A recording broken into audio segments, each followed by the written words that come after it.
Hello. तो आज इस वीडियो में मैं आपको बताने वाला हूँ अपना इंटरव्यू एक्सपीरियंस। तो रिसेंटली मैं ई एक्सेल एक कंपनी है नोएडा सेक्टर 144 में। तो वहाँ पे क्या होता है ना, मैं इंटरव्यू के लिए अपियर हुआ था। तो मैं आपको बताने वाला हूँ अपना इंटरव्यू एक्सपीरियंस ई एक्सेल के बारे में, और कैसे आप लोग भी अगर ई एक्सेल में इंटरव्यू देने जा रहे हो तो आपको कैसे जाना है और वहाँ पे इंटरव्यू का क्या प्रोसेस है, ये आपको मैं पूरा बताऊँगा। तो इस वीडियो को आप देखिए पूरा लास्ट तक, सो दैट कि आप कोई भी पॉइंट मिस ना करो। देखो, first of all EXL जो है वहाँ पहुँचना कैसे है आपको। अगर आप आ रहे हो नोएडा वाली मेट्रो से तो आपको उतरना है सेक्टर 52 पे। सेक्टर 52 पे आप उतरोगे, एग्जिट करोगे सेक्टर 52 पे। तो वहाँ से आपको 10 से 15 मिनट का वॉक इन होगा। 10 से 15 मिनट का वॉक इन, देन आप लोगे एक्वा लाइन। एक्वा लाइन से आप जाओगे सेक्टर 143। सेक्टर 143 सेक्टर 143 पे आप एग्ज़िट करना। एग्ज़िट करने से एग्ज़िट करोगे आप, तो नीचे ना ई रिक्शा लगे होते हैं और वो 20 रुपीज़ चार्ज करते हैं वहाँ पे एक साल तक छोड़ने तक का।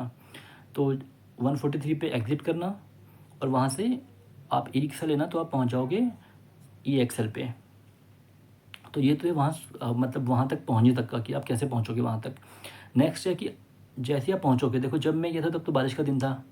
तो उस दिन बहुत बारिश हो रही थी, तो क्या है ना, गेट पे गार्ड्स ने कुछ नहीं किया। नहीं तो अमूमन क्या होता है, वहीं पे आपको एक क्यूआर कोड स्कैन करना होता है। तो देखो, जब क्यूआर कोड स्कैन करना होगा तो आपके पास क्या होना चाहिए। क्यूआर कोड स्कैन करने के लिए या तो आपके पास गूगल लेंस होना चाहिए। गूगल लेंस जो एप्लीकेशन है उनकी क्यूआर कोड वाली, गूगल लेंस, या फिर कोई भी आपका स्कैनर हो। जब वहाँ पे आप क्यूआर कोड को स्कैन करोगे तो वहाँ पे ना कुछ बेसिक डिटेल आपको फिल करनी होंगी, जैसे कि आपका नेम, कोई भी एक आईडी। देखो, अगर आप इंटरव्यू के लिए जा रहे हैं तो must carry your Aadhaar card. अपना आधार कार्ड जरूर कैरी करना, क्योंकि जब आप वो क्यूआर कोड स्कैन करोगे तो आपको आधार नंबर फिल करना होगा, अपना नाम फिल करना होगा, आप किस पर्पज़ से आए हो वहाँ पे। इंटरव्यू के पर्पज़ से जाहिर सी बात है वो फिल करोगे, और किसके रेफरेंस से आए हो। तो ये सब कुछ आपको फिल करना होगा। जैसे ये सब कुछ आप फिल करोगे, आप अंदर एंट्री करोगे। जैसे ही आप ई एक्सेल के अंदर प्रीमिसेस में एंट्री करोगे तो वहाँ पे ना फिर से आपका रजिस्ट्रेशन होगा एक। तो वहाँ पे आपका मोबाइल नंबर चाहिए होगा, और वो आपकी फ़ोटोज़ लेंगे एक, और क्या बोलते हैं, आधार कार्ड। आधार कार्ड अपना ज़रूर कैरी करना, क्योंकि वो आधार कार्ड की फ़ोटो लेते हैं, आधार कार्ड चाहिए होता है, और आपका रिज्यूमे। अब जैसे ही आपने सब कुछ सबमिट कर लिया तो वहाँ पे आपका रजिस्ट्रेशन हो जाएगा, और देन उसके बाद से आप रेज्यूमे उनको दे दोगे। जैसे आप रेज्यूमे उनको दे दोगे तो वहाँ पे बहुत सारे बच्चे होते हैं, वहाँ पे कम से कम 100, 150, 200 बच्चे होंगे। तो सबका रिज्यूमे होता है उनके पास। तो उसके बाद से वन बाई वन कॉल करते हैं। तो जब मैं गया था तो रिज्यूमे सबमिट करने के बाद 1 से 1.5 घंटे बाद में नंबर आया था वहाँ पे। 1.5 घंटे बाद समथिंग में नंबर आया था वहाँ पे, ठीक है। तो फर्स्ट राउंड एचआर राउंड हुआ था मेरा, और वो काफ़ी सिंपल राउंड था। एचआर राउंड में जो मेरे से क्वेश्चन पूछे गए थे, वो पूछे गए थे कि tell me about yourself, where you are working earlier, why did you leave your previous company. तो 4-5 क्वेश्चन थे और बहुत बेसिक से क्वेश्चन थे। तो वो क्वेश्चंस होने के बाद सबके हुए, वन बाय वन सबके हुए। देन 1 घंटे के बाद उन्होंने बोला कि ठीक है, आप सेकंड राउंड के लिए आपका हो गया। तो जो सेकंड राउंड हुआ था वो फर्स्ट वाला ऑप्स राउंड। अब ऑप्स राउंड में क्या होता है, देखो, ऑप्स राउंड कंपनी के अंदर ही थे हम लोग, बट वो हमारा वर्चुअल था। मतलब एक रूम था, वहाँ पे लैपटॉप था, और हमको वन बाय वन वहाँ पे जाना, और हम जा रहे थे वहाँ पे, और वर्चुअल दे रहे थे, वर्चुअल था वो। तो हम कम से कम उस, मतलब मैं जिस प्रोसेस के लिए हायर हुआ था, तो उस प्रोसेस के लिए ऑलमोस्ट 30 to 40 बंदे होंगे उस सेम प्रोसेस के लिए। तो हम वन बाय वन जा रहे थे वहाँ पे ऑप्स के राउंड के लिए। तो मेरा ऑप्स राउंड जो चला वो चला कम से कम 15 मिनट समथिंग चला होगा। तो उसमें जो बेसिक्स क्वेश्चन है वो तो वही, कि tell me about yourself, and where you were working earlier, why did you leave your previous company, आपने प्रीवियस कंपनी क्यों छोड़ी।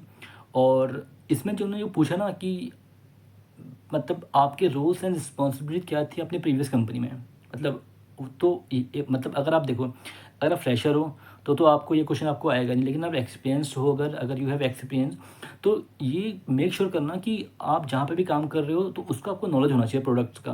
मतलब अगर आप किसी भी प्रोसेस में थे, उस प्रोसेस का नॉलेज होना चाहिए आपको। तो जब उन लोगों ने मेरे से पूछा था ये चीज़, तो मैंने वो चीज़ ना, वो चीज़ मैंने दी थी, मतलब एग्जाम्पल के साथ। मैंने 2 एग्जाम्पल के साथ वो चीज़ दी थी। तो उसमें मेरा बहुत अच्छा हुआ था वो राउंड, काफ़ी अच्छा राउंड हुआ था मेरा वो। तो वही सब वही सारे क्वेश्चंस थे। और उसके बाद उन्होंने पूछा था कि मतलब आप दिल्ली में कहाँ पे स्टे कर रहे हो, और what do you know about health care, health care के बारे में आप क्या जानते हो। और why do you want to join our company, what do you know about EXL। तो ये डिफरेंट काइंड ऑफ क्वेश्चन पूछे थे। वो इंटरव्यू राउंड थोड़ा 10 से 15 मिनट का गया था, बट वो मेरा अच्छा था काफ़ी, मतलब उसमें मुझे कोई दिक्कत नहीं है, वो काफ़ी एक्सीलेंट राउंड था, बहुत अच्छा राउंड रहा मेरा वो वाला। तो आप जब वो राउंड क्लियर कर लोगे तो उसमें देखो, उसमें हम कम से कम आई थिंक 25 to 30 पीपल हम उसके लिए मतलब हुए थे पूरे के पूरे।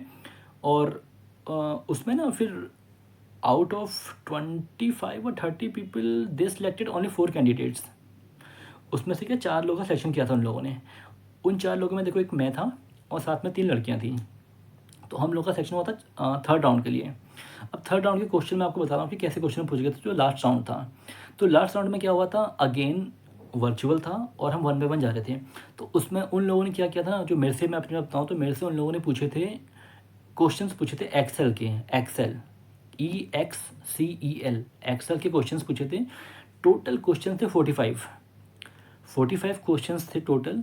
और जो टाइम थी वो 25 मिनट था। बेसिकली क्या होता है, हम वहाँ पे इंटरव्यू के लिए अपियर हुए तो उन लोगों ने टेस्ट खोला, एक मतलब एक पेज खोला, उसमें टोटल 45 क्वेश्चन थे और टाइम लिमिट थी 25।